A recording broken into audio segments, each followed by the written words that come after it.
We're here. We're here. We made it. And I'm sorry. I'm hijacking your show. I'm Ryan.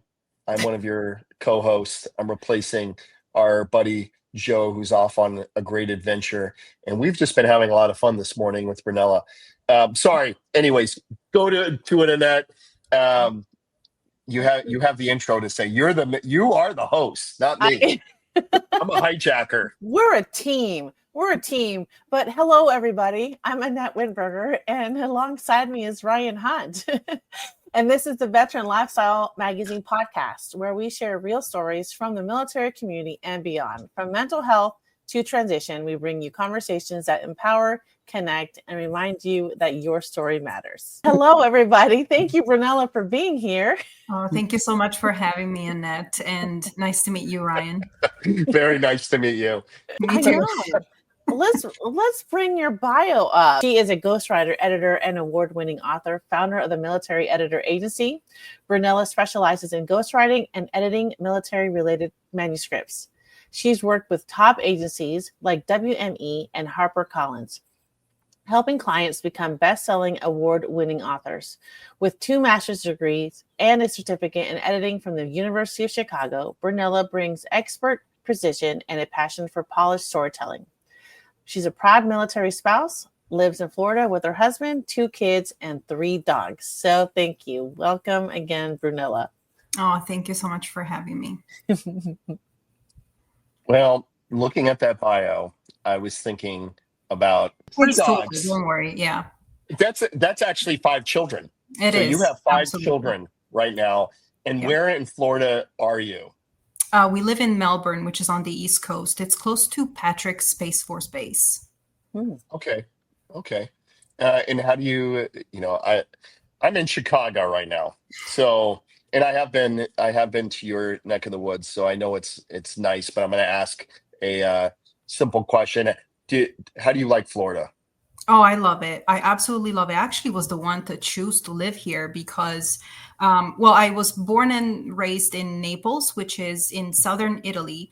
Okay. So, I was used to the sun and the sea and the warm weather. And until I decided to marry into the military to my then Air Force active duty husband. We traveled the world as the military allows you to do. And we, however, ended up only in the north of the world. So we were stationed in England, in Holland, and then the very first military base we were stationed at in the US ended up being Minot, North Dakota. Oh, that's a wonderful I vacation want you spot. to imagine that in my life, I thought that a winter in the 60s was the coldest. Then we get to North Dakota and it's negative 60 degrees. So you can imagine the cultural shock that came with that. But we spent 5 years there and we made the most of it. Matter of fact, it's a beautiful state and it just stays with you because it really pushes you to be resilient and enjoy what it is around you. And that's something that most people take for granted. So to conclude the story, I told my husband, listen, I'm going to follow you everywhere the military sends us, as long as when you finally retire, I get to pick where we live. Hi, Florida. Nice. Well, you chose correctly on that thank you. one compared to where you were before. I was in upstate New York for a hot minute, and yes, I've experienced lake effect snow and negative 60-degree weather. It's awful.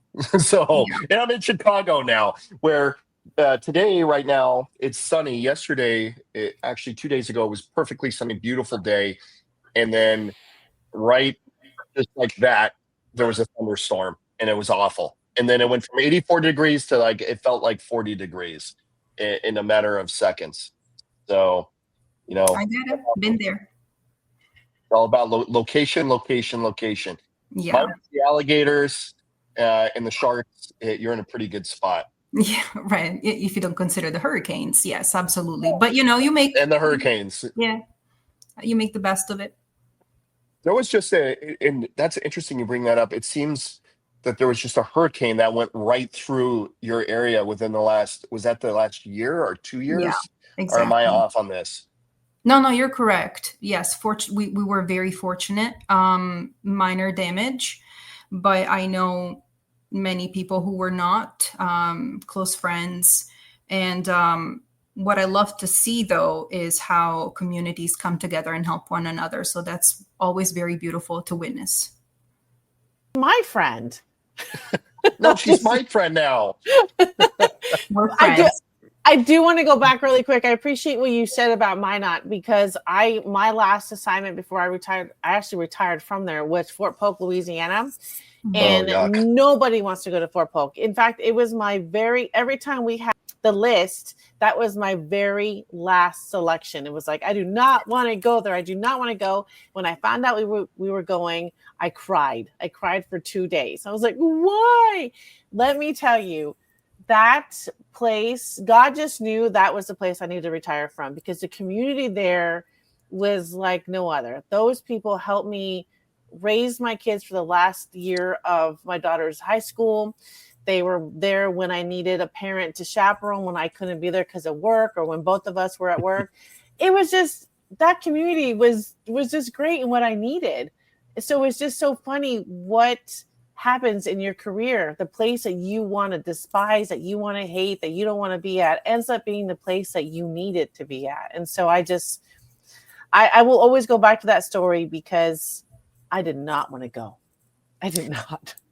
I completely understand what you're talking about. I actually was still pretty new to military life and what it meant. So when we were stationed in Holland at the time, and my husband comes to me and says, hey, I've been proposed something to do with the base and everything. And they said that if I actually am able to fulfill the requirement that they gave me, they're going to send us wherever we want.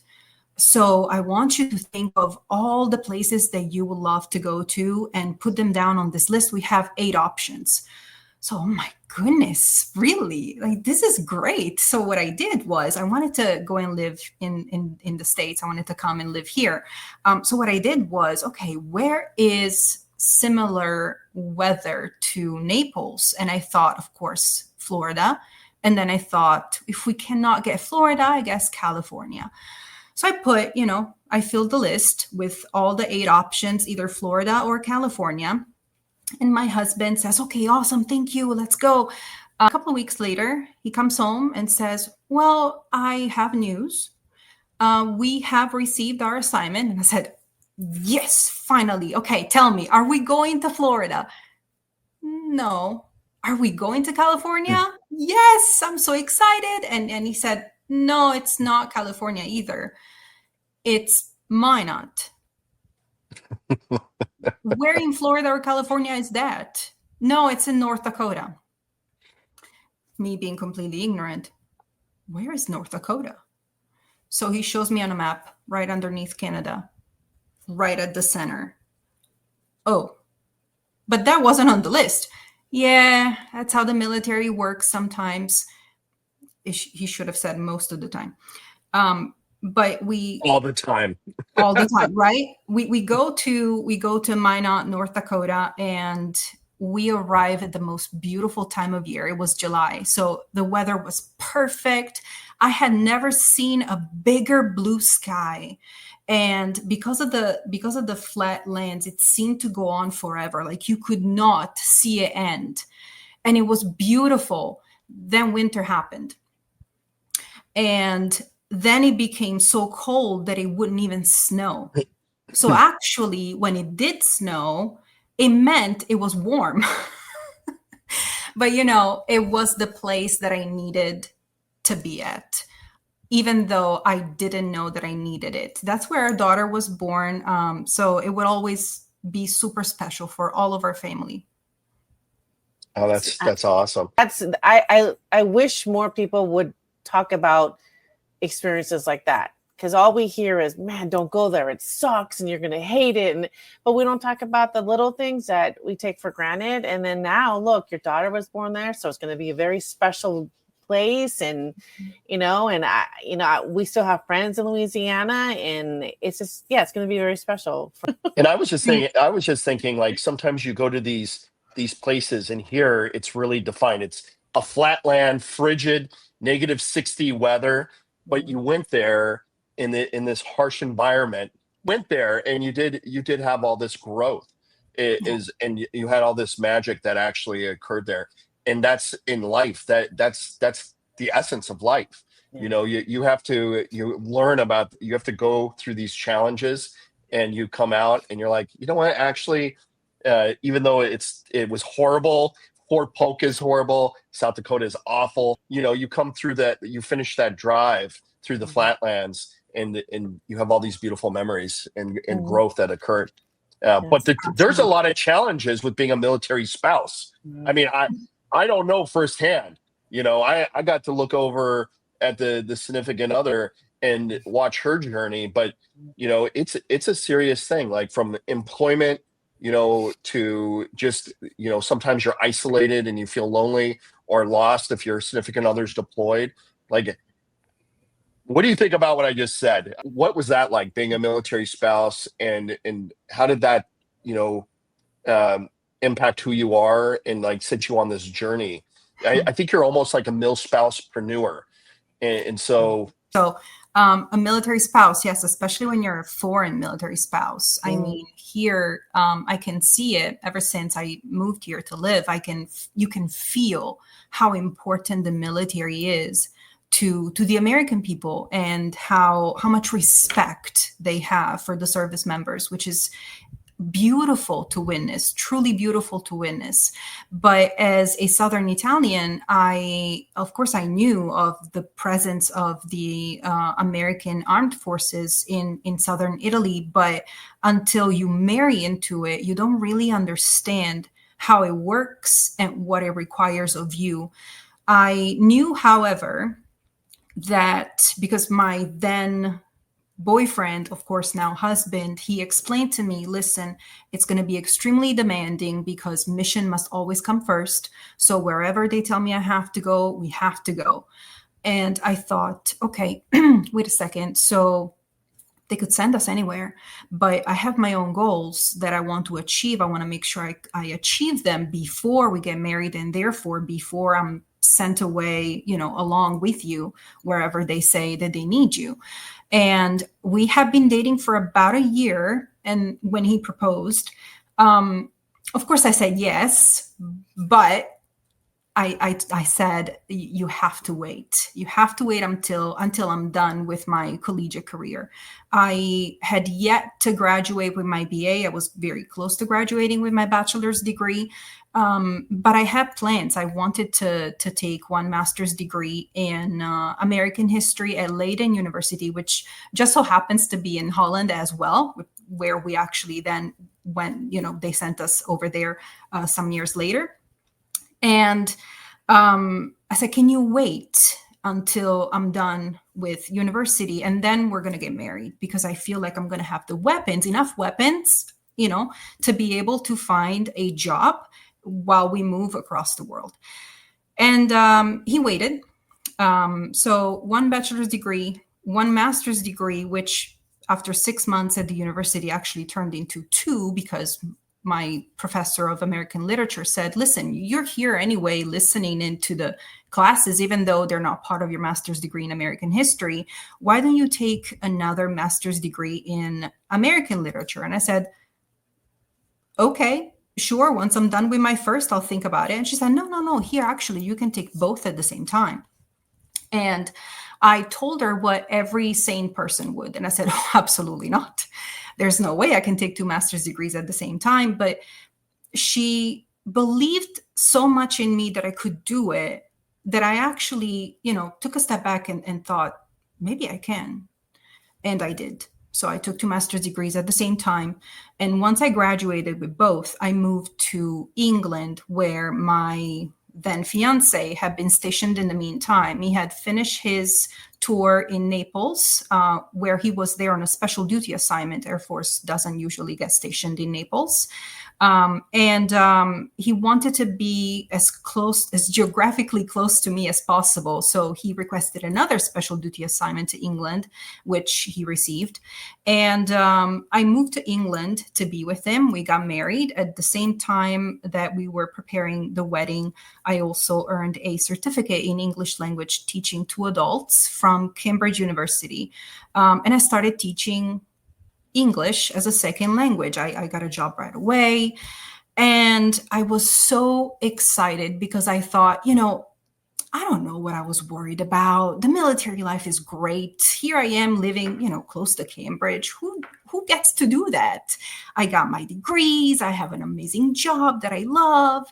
And one day, the director of the school actually offers me this incredible contract. I mean, the benefits were just unbelievable.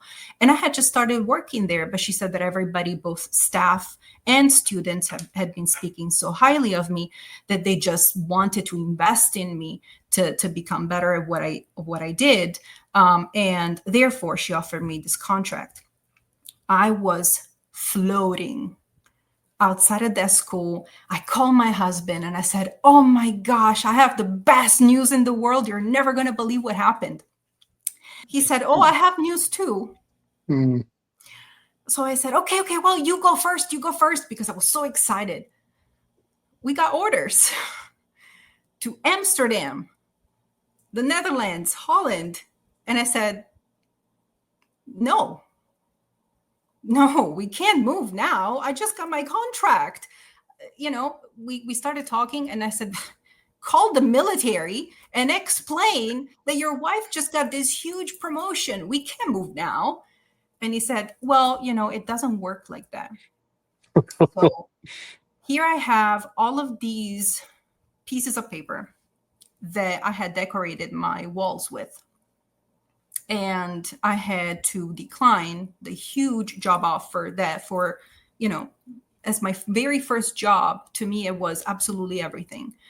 Pack and move with our then 9-month-old son and our little Maltese dog. And we moved from England, went back to the Netherlands, and I went back kicking and screaming because I said, I just moved out of here.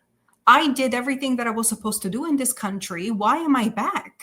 Like it doesn't have any growth for me, because also I had applied to all of the language schools in the area that had openings. And unfortunately, even though I was qualified, but they needed me, of course, to speak Dutch fluently. But it's a beautiful language too, actually quite similar to English.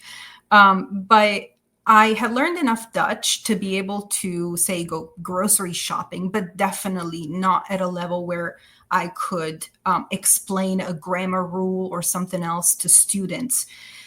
So I found myself, as I said, with all of these papers to decorate my walls with, but unemployed. And I became what I now know, looking back. I can say that I was depressed. I was a stay-at-home mom, which I never wanted to be, not because, of course, I don't love my children, but because I had goals, I had aspirations that as a woman, I wanted to achieve. As a professional, I wanted to achieve. So it all changed, however, when one day my husband said, you know what? When our son sleeps in the afternoon, why don't you take that time, which I actually used to cry about the situation I was in, why don't you just write about something that interests you? And that something clicked in my head. And from that moment on, that's what I did. Soon after, I started publishing these articles that I was writing online, creating some sort of online portfolio. And one day, the right person comes across my articles and hires me for my very first, I would say, important ghostwriting job. The next thing I know, I was on an airplane from Amsterdam to Los Angeles to write the memoir of this woman who had hired me. And from that moment on, I started working in the American publishing industry as a ghostwriter and editor. Oh wow, that's incredible. And I appreciate your honesty, and I think that it's really important to talk about and I'm taking it just from the mill spouse journey, and it's important to get those stories out there, and because people need to hear it. They need to have people like you, Brunella, that have gone through through the journey and had to make sacrifices and had some letdowns, with the contract, but ultimately you were able to and really, I'll give credit where I think credit's deserved. Your husband gave you a little bit of a spark and then set you on this journey of mill spousepreneurship, where you became a ghostwriter and started doing some other things, which we're going to talk about. So it's relevant. There are so many people out there. I was just talking to somewhat the founder of Spousely, and that's where all these Monica, which is where all these things are, these great ideas and these great entrepreneurship efforts are igniting from the mill spouse community. It's so important. I am so glad that you see it from the veteran side. I can see it because I'm both, but you see it from your perspective, how important military spouses are and their entrepreneurship journey. But there are so many military spouses that I've had the privilege of speaking with over the last 2 years that are just doing some just amazing thing. We got Selena and Anna down in Texas. We have Lauren Hope, just bringing hope across the mill spouse space and also at the MIC.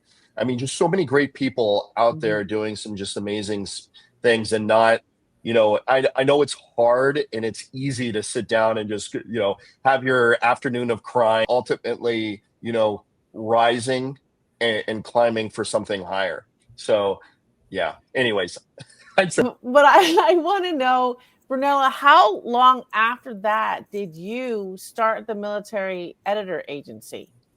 Yeah, good question. So, and this goes back to what Ryan was saying.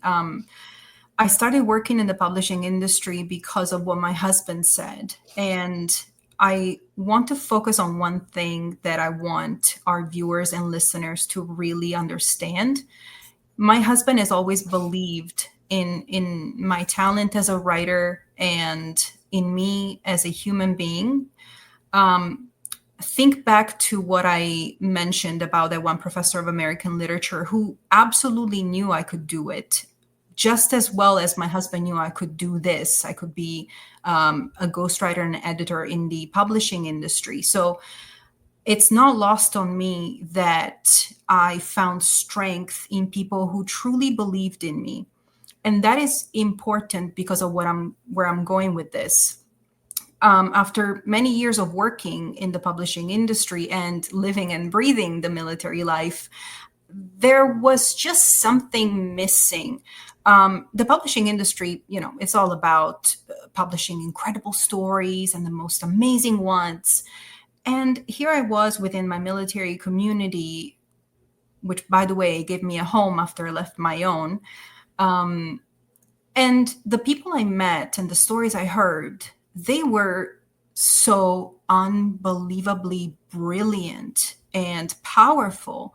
So I thought, wait a second, if the publishing industry is all about publishing incredible stories, why aren't they publishing more stories coming from the military community? And that's when I decided to launch the Military Editor Agency in 2019. While I was still in North Dakota at that point. Yeah, still there. So that's another wonderful thing that happened while stationed in Minot. Because I wanted to bridge that gap. I wanted to merge the two worlds I was part of and bring the stories from my military community to the publishing industry. And when I did, my company just skyrocketed. And I thought, oh my goodness, all these authors, I'm going to be knocking down doors. And I'm going to make sure that every publisher knows about the importance of military stories. Because up until that point, let's be honest, most military stories that we could find in bookstores were, written by, I don't know, generals, or they were just all about boots on the ground stories, which, don't get me wrong, they're extremely important. But I could not really find stories from military spouses or military children, or children's books that had to deal with the military life. So I thought, well, there's something missing here. And after launching my company and having all these authors on my side, I started knocking on doors, which I thought they were going to just fly open. Instead, they opened and they were shut back right in my face. And I couldn't understand why. Then I started speaking to publishers. And that's when I understood what the biggest misconception was. So most publishers believed that because the military is the 1% of the population, stories coming from the 1% were only going to appeal to the 1%. And let's be honest, even though the publishing industry is all about publishing words, they're all about numbers. And if a book if they think a book is not going to sell, they're not going to invest in it. And that's when I realized, oh my goodness, they're focused on the wrong thing, because they think that the stories that my military community has, they're only going to be relatable to other people within the military. But that is so not true. We're not in the business of selling stories. We are in the business of selling emotions, and emotions don't have borders. Emotions don't have language. A smile is a smile regardless of where you are in the world. So once I started speaking with publishers and telling them, look, this is not just a story about a military spouse. There is adventure, there is resilience, there is strength, there's grief. These emotions are going to be relatable to the civilian population. Finally, doors started opening, and that's when I could really champion the voices of my military authors. I will. Emotions don't have borders. That's Wow. powerful statement. It is. It's very powerful, and you're right, Brunella. What you said, we see a lot, and I will say I will caveat off what you said. There's nothing wrong with the stories that are out there now, but there was something missing. Where are the stories about the military children? Where are the stories about the spouses and not the generals? Where are those? Those were hidden. You bring out feelings from us that we didn't even know we had. Like, you give us that strength to realize that we do have a story to tell. Mm-hmm. And then you help us shape that. And so I'm just like amazed at how you made this all happen. And I'm so proud of your grit and your strength and your confidence and all these things, because you didn't stop. You're like, no, this needs to happen, and I'm going to make it happen. And you made it happen. And now look at you, Brunella. Oh, thank you. Blush. We're 5. We needed people like you. We needed you to help us do that. And so now, can you explain a little bit? I know how you helped me, but how did you help other authors polish their own journey and their stories and help them use their voice? Well, just like that American literature professor and my husband did with me, they believed in me so much that I started to believe in myself. Mm-hmm. And with every author that comes my way, we have a conversation, and sometimes that conversation, we just laugh, or other times, like this, there's one conversation in particular I don't think I'll ever forget. Again, it happened while I was in Minot. So there was this woman who was looking for help with writing her memoir, specifically her love story with her late husband. And she gets on the phone with me, and she tells me that her husband had passed 3 months prior to this phone call while stationed in Hawaii. So you're in paradise and you never expect something so tragic to happen, especially because they had 2 very young children already, and she was pregnant with their 3rd one. And we spent probably an hour and a half on the phone. She was crying and I was crying on the other side too. But I listened, and she told me she wanted to write this book because she never wanted to forget the way her hand felt when he held it. And it, as I said, it's all about the emotions. So I try to make sure that my authors are taken care of by listening to them, listening to why they want to write the story, so that I can remind them when it gets hard. Not if, when, because writing a book is going to become incredibly hard at some point, and you just want to take everything you've ever written, throw it out of your window, or recycle it in the bin, do whatever you want to do, as long as you don't see another single word that you wrote. And I'm there holding their hand the entire time. I want to let every author that I work with know your story matters. I know that this is something that is so easily said, but it's so true.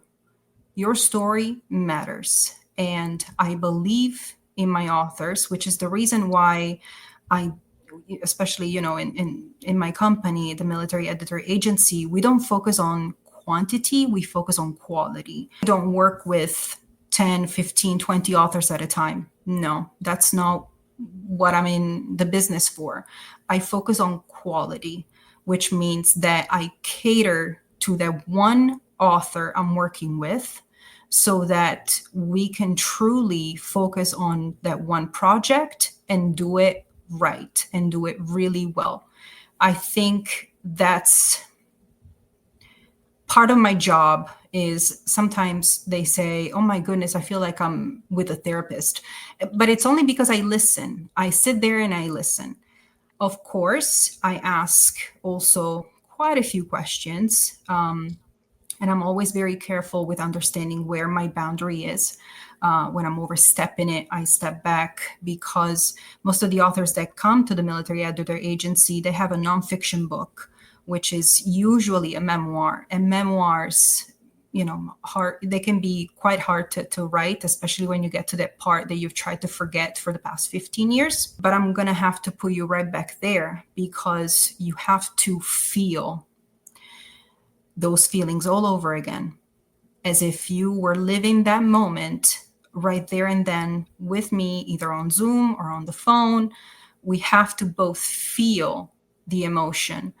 And it can be incredibly overwhelming, because you've done so much work to either move past that emotion, move past that moment in time, or you've tried to avoid it for so long. And once you're smacked in the face with those emotions all over again, it feels so raw. It feels like you haven't done any work whatsoever. But unfortunately, if it doesn't feel real the moment that you're writing it down, it's not going to translate to the readers, and they're not going to laugh or to cry or to be scared when we want them to. Again, we're in the business of selling emotions. I just want the listeners and the viewers to know my experience with you 4 years ago now, when I took a writing class with you. It was a workshop, I believe. And you had me dig into my feelings, because I was all over the place. And you reminded me to just write. Yeah. Just write. Don't worry about the period or to go back if this word doesn't make sense. You said just write. And I have taken that with me until present day. I have a rolling document, because you and I have already discussed book 2. I have a rolling Word document on here, and I will just write. I won't worry about what makes sense or what doesn't, if I get focused on that. You had me focus on emotions. Yeah. And don't get me wrong, as a ghostwriter, you have to be able to feel other people's emotions, which can be quite overwhelming, because, I don't know, maybe I'm writing the moment that one spouse received the phone call that her husband had passed, or I'm writing, about a moment where a woman finds out she has breast cancer, or all of these very, very big life-changing events. Unless I feel what they're feeling, I'm not going to be able to do a good job.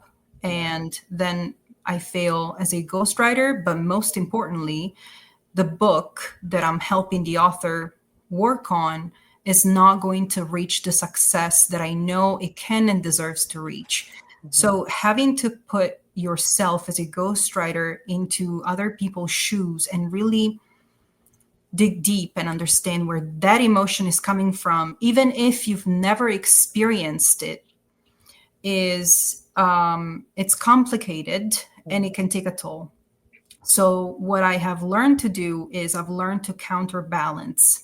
I take one ghostwriting project at a time, but then I take, say, 2 editing projects so that I'm working on 3 stories that are more than likely completely different one from the other, also as far as genre is concerned, so that I can get respite from the hard things that I have to work through when it comes to ghostwriting. And this is also something that I teach my junior ghostwriters that I have at the military editor agency is, because of course, after I launched, I was a one-woman army, and I had a waiting list of over 2 years. So I had to make sure that my authors were taken care of, because one thing when it comes to the publishing industry is timing. Timing is everything in the publishing industry. You have to put the book out when the market is hot. If you miss it, you've missed your chance, basically. So I decided to reach out back to my military community and hire quite a few military children, actually, who are interested in pursuing a career in publishing. What I've had to teach them is, listen, this is complicated, but it's going to be so worth it.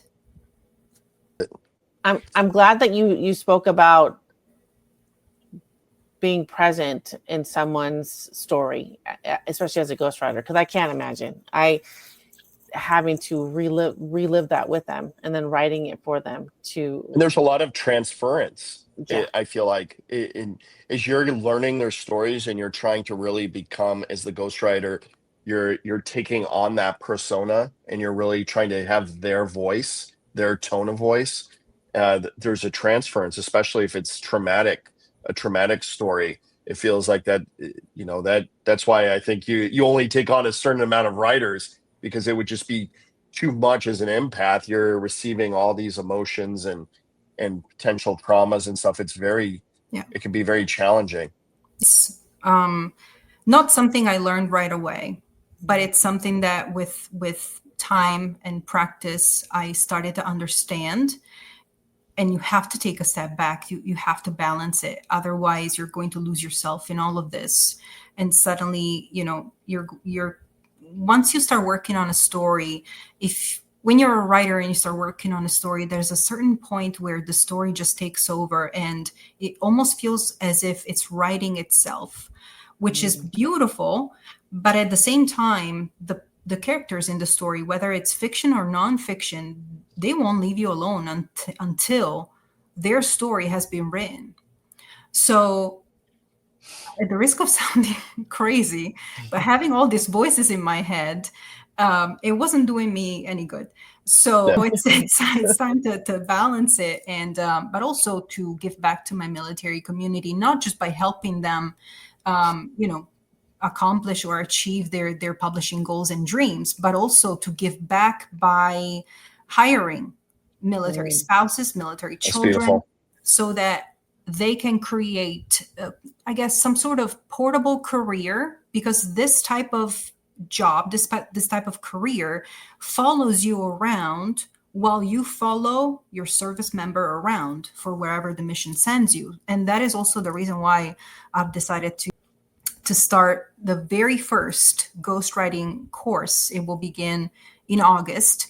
And I'm only catering to the military community. So any writer who's tuning in and listening, if you've ever wondered about a career in ghostwriting, one that you can take with you, and one that you can work, of course, remote, but also one that you can set the pace for. So if one day your kid cannot go to school because they've come down with, the millionth fever, then you stay home with the kid, take care of them, and maybe the next day, instead of working 3 hours, you can work 4. You can manage it on your own terms, which is almost unheard of when it comes to careers for military community members. And that is the reason why I'm only catering to them.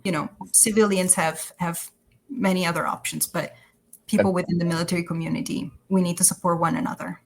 That's amazing. And actually, Brunella, you stole my thunder. I was going to ask you a question, but I think you can build upon it anyways, which is for the mil spouse entrepreneurs and mil spouses that are contemplating how do I start a business, or what do I do aside from what I'm doing every day? I want to do more.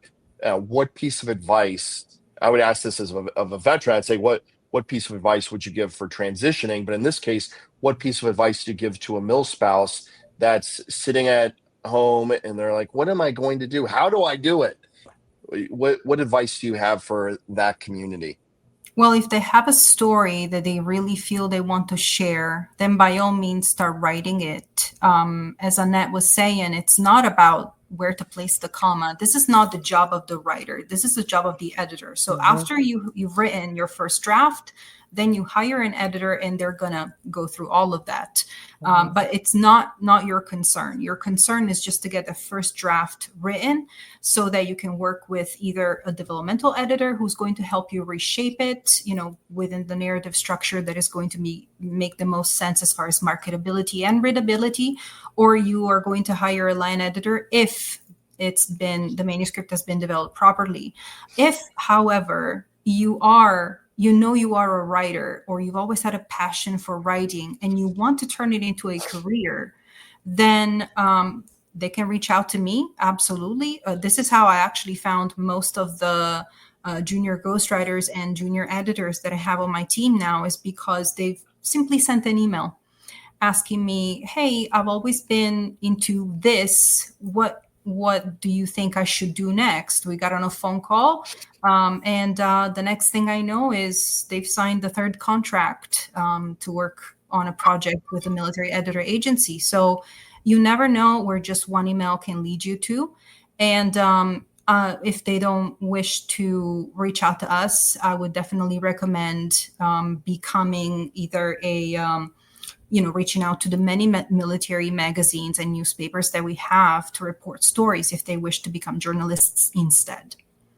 That is amazing. And I'm going to take it from a different perspective, and not so focused there, but generally speaking, is basically, if you want to do anything, just get doing it, and then get your editor or your coach or your advisors, which could be family potentially, and just keep on moving forward. Just move out and start writing or executing on whatever your creative passion is. So I'm going to segue this, and it's going to be a completely different direction than I think Veteran Lifestyle usually goes. And we've heard, this amazing journey that you've been on. I just want to know, just tell me a little bit about Brunella day to day, not as a writer, but just as a human being. What are some of the things that you enjoy to do, with these 3 wonderful dogs, these beautiful children, and a retired husband to boot? And how has that been from going from being, in service to now being on the other side of the fence where allegedly the grass is greener? Well, the first thing I did when he retired, I hired him. And he's my project manager because I saw for most of his military career what it is that he did and what skills he gained and what he learned. And I thought I could really use those skills. So I hired him, and he's my project manager. I know when I'm not when I'm not trying to save the world by polishing a manuscript, you can find me in the kitchen. I love to cook. I'm a Southern Italian girl, and I love to cook. It is where also I express my creativity. I'm a very creative person, and I need to find multiple outlets. I also love to take photos. I love to travel. So anything that allows me to be creative and explore and push boundaries, you find me there. I love it. I know carbonara is one of my favorite pastas. I know that's not from southern Italy. I think that's more of a Roman or a Rome thing. We found out, and I don't know if it's true or not, but that carbonara was actually originally made during or after World War II, because soldiers wanted to have bacon and eggs, and of course they're in Italy. So what do? They combine pasta with bacon and eggs because Yeah. carbonara is essentially and I wouldn't just use regular bacon for carbonara, but Awesome. but Thank you. it just made me think of that when you were talking about cooking. And I've been spending the last 2 years trying to perfect how to make carbonara, and there's been some debacles in the kitchen for me.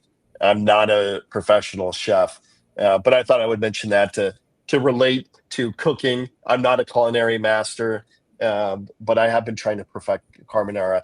Out of the 20 tries, I did one that I thought was just as good as any Italian restaurant. Ooh, that's a big statement there, Ryan. It is. It is. It is. And I've never been able to do it again. So there you go. We're one and done. Well, as long as you don't add cream, then we can stay friends.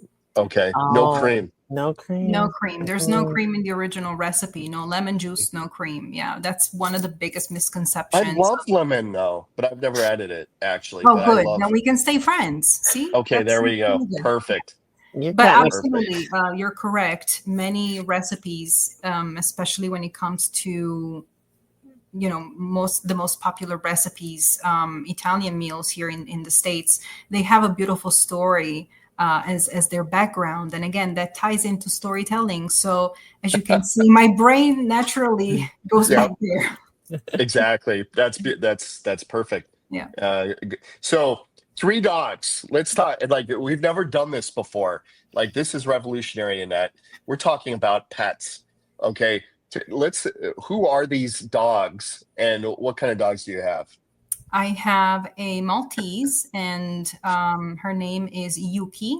Then we have a Shih Tzu. Her name is MJ. And we have a Golden Retriever. His name is Zeus. And actually, the Golden Retriever, his name is a way for me to honor a veteran.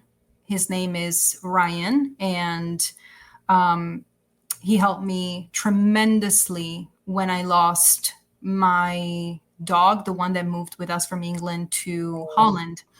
When she passed, I didn't know who else to turn to. So I turned to Ryan, who's a dog trainer, but he's so much more than that. And he has a dog named Zeus. So I wanted to pay homage to all the help he provided me with, both in my grief and the transition from having such an incredible friend always by my side to suddenly not having her anymore. And that's why I named the Golden Retriever Zeus. Well, That's so beautiful. that is beautiful. There's got to be one out of those 3 dogs. Out of the 3 dogs, there must be a troublemaker of the batch. That's the gotta be. Maltese. Yeah.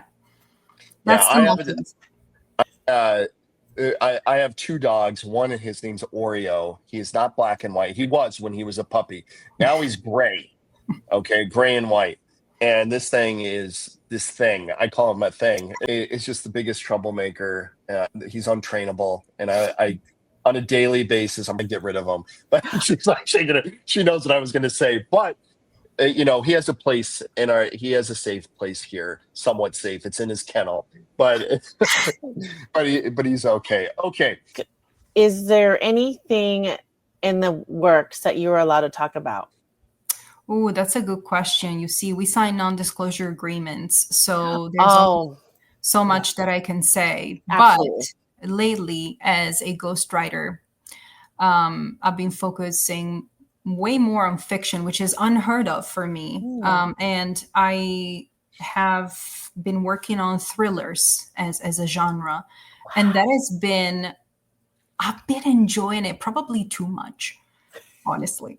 And Love it's it. a lot of fun. So, Yeah, it's so much fun because you see with nonfiction, you have to stick to facts. yeah. But when it comes to fiction, it's all about your imagination, and it can go as far as you want, which at the beginning was very scary for me because, well, you've heard the list of all the degrees I have. It was always focus on facts. This is very matter of fact. This is what happened. Report it, cite it, quote it, source it, and all that. But when it comes to imagination, it's all about what you can pull out of yourself. And one thing that I find very interesting is how I tend to study people and how I tend to look at their facial expressions while they're having a conversation. It's not people I know, it's just random strangers. But I take inspiration from what I notice, and then I try to report it for one specific character. But see, even I would say with fiction, it's perhaps a bit more difficult than nonfiction, because with fiction, you have to create these characters out of nowhere. Whereas with nonfiction, you know who the protagonist is usually the person writing the book. You know who the secondary characters are. It's usually the people within their circle. But with fiction, you have to get to know these characters out of nowhere, and you have to really get to know them personally. Again, at the risk of sounding completely crazy here, but you have to become friends with them, and you have to decide what their name is going to be. And there must be a really good reason behind the name. Nothing can be casual if you're writing a really good fiction book. Just think of, for example, Colleen Hoover.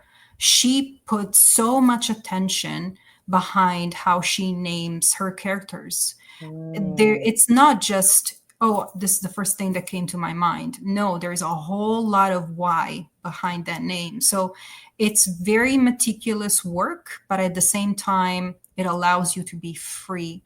And I find so much freedom in imagination. That is so exciting. I can't wait. I can't wait to read your book. That's so fun. Well, I'm excited for you, and congratulations on everything. And especially now that you work with our other friend, Julie Brand of W Brand Publishing. So my two favorites all in one. Yeah. Speaking of Julie, who's also, by the way, from Minot, North Dakota. So there again. I know. Isn't it crazy? Yes. That was the first thing we talked about when I called her, the first time I ever called her many years ago. She answers the phone with, Brunella, are you calling me from a North Dakota number?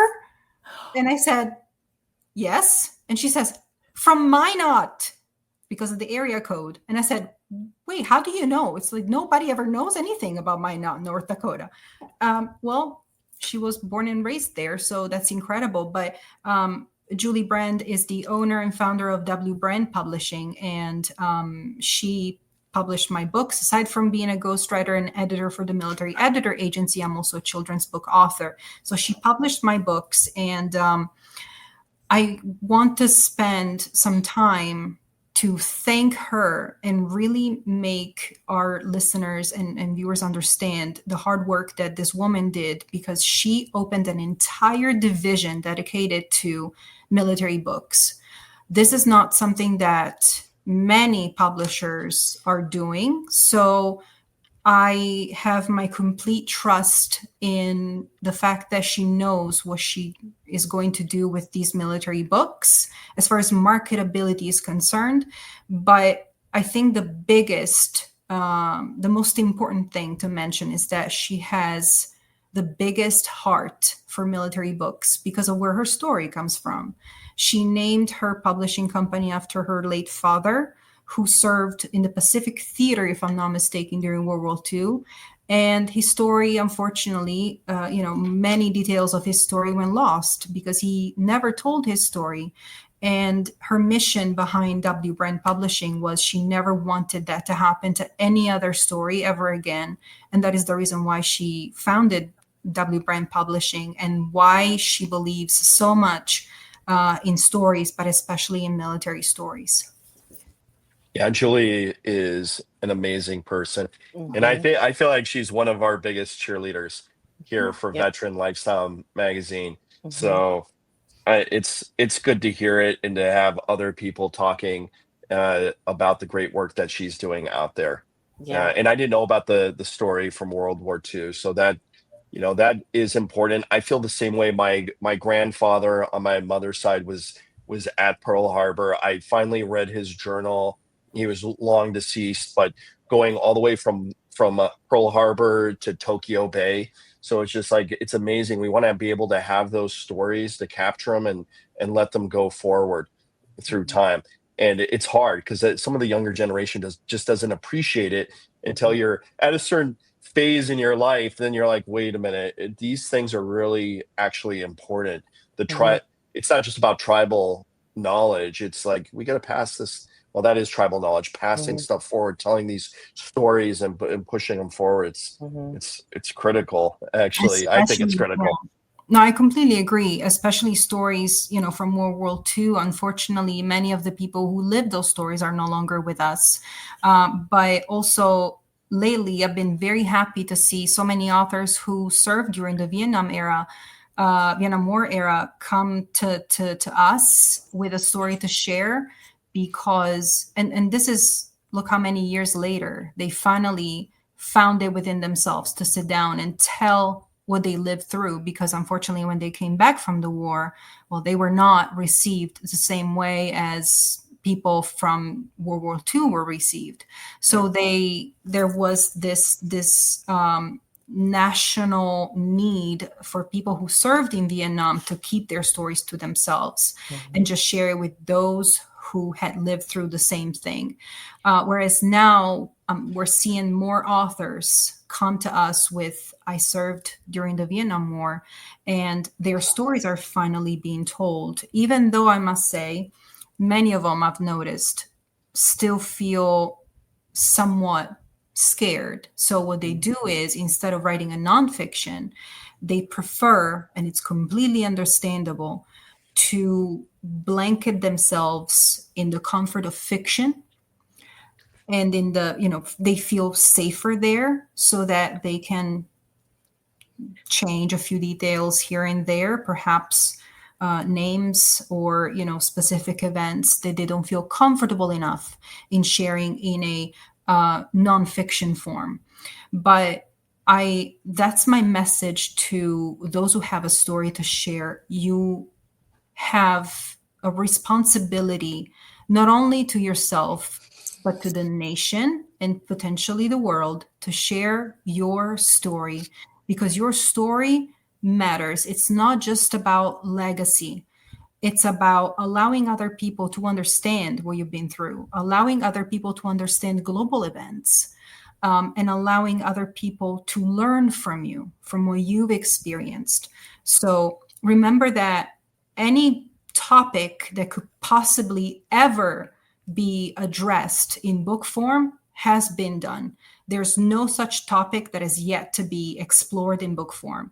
But the reason why your book is special is because it has something that no other book ever written could ever possibly have, and that is you. Beautiful.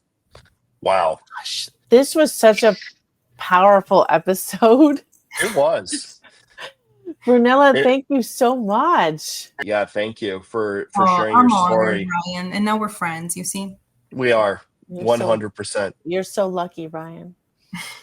I am lucky. I I know. really am. I feel blessed. I do appreciate you, Brunella, for sharing your incredible journey and the vital work you do to elevate military voices through storytelling. So we're absolutely honored that you have chosen our podcast to Yeah, share all this Honors with on you. mine. we love it. And I think we would fail if we didn't mention that, there's so many of our sponsors, like Julie, for example, Yes. sponsors, advertisers, and collaborators that are out there. So we appreciate you for letting us, sit here and have these wonderful conversations with Brunella, for example, or some of the other dynamic people that we've had on. So thank you to all our collaborators, our strategic business partners. Veteran Social 25 I would be failing myself. And so if you don't know what that is, head over to veteransocialsummit.com. It's going to be just a fantastic event, Veteran Social 25 on 12 and 13 September 2025. So it's coming up. It's less 85 days away. We have over 60 speakers. I can't believe it. On 7 virtual stages to do it. And it's just amazing that most of those are military spouses, mil-spousepreneurs, and veteranpreneurs that have come together. They want to drop nuclear value on the veteran community, which is basically mil spouses, veterans still serving, and proud patriots. So I'm excited, as you can tell. So definitely check it out. It's free to attend. Well, until then, Brunella, we will see you in just a few months. So yes, absolutely. So we can't wait. Thank you so much Oh, again. yeah. Can't wait. Thank you for having me.